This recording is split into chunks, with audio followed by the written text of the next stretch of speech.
Hello மக்களே, welcome to Shri Manju vlogs.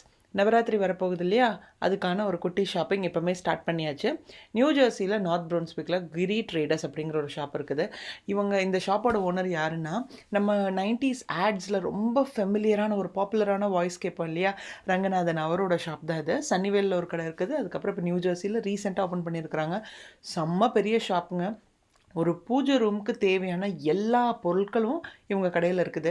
நம்ம India போனால் நம்ம வீட்டுக்கு தேவையான அதாச்சும் பிராஸ் ஐட்டம்ஸ், பூஜை சாமான்கள், அதுக்கப்புறம் அகர்பத்தி, சாம்பிராணி, திருப்பி குட்டி குட்டி சிலைங்க, ஒரு அம்மனுக்கு தேவையான அலங்கார பொருட்கள், வரலட்சுமி நோம்புக்காக இருக்கட்டும், நவராத்திரிக்கு எல்லாமே நம்ம இந்தியாவில் பேக்கேஜில் இருந்துட்டு கொண்டு வரோம் இல்லையா, அது எல்லாமே இவங்க ஒரு கடையில் இருக்குதுங்க.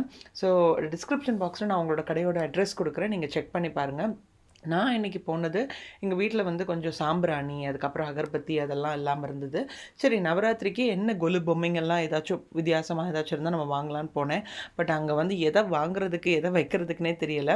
எனக்கு ரொம்ப பிடிச்சது என்னென்னா, அம்மவாரு அலங்காரத்துக்கு, வரலட்சுமி நோம்புக்கு, நவராத்திரிக்கெல்லாம் அவங்களோட ஆக்சசரிஸ், ஜுவல்லரிஸ் எல்லாமே இங்கே வச்சுருக்காங்கங்க. இந்தியாவில் நான் பேக்கேஜ் இப்போ போடுறப்போ ஒன்று தேடி தேடி எனக்கு ரொம்ப டயர்டாயிடுச்சு. இங்கே பார்த்தா தோணுச்சு, பேசாமல் இங்கேயே வாங்கியிருக்கலாமேன்னு. எல்லாமே ஒரே இடத்துல. அப்புறம் பார்த்திங்கன்னா, கொலு பொம்மைங்க சின்ன சைஸ்லேருந்துட்டு மீடியம், பெரிய சைஸ் எல்லாம் ஏகப்பட்ட கலெக்ஷன்ஸ். ஸோ நியூ ஜெர்சியில் இருக்கிறவங்க பூஜை சம்மந்தப்பட்ட பொருட்கள் ஏதாச்சும் வாங்கணும்னு நினச்சிங்கன்னா, நார்த் ப்ரௌன்ஸ்விக்கில் இருந்த கிரி ட்ரேடர்ஸில் செக் பண்ணி பாருங்கள். எனக்கும் ரொம்ப நாளுக்கு அப்புறம் நான் அவங்கள டிவி ஆட்ஸில் நம்ம ஷோஸில் தான் பார்த்துருப்போம் இல்லையா, பட் இன்றைக்கி பார்க்குறதுக்கு எனக்கு ரொம்ப ஹாப்பியாகவும் இருந்துச்சு.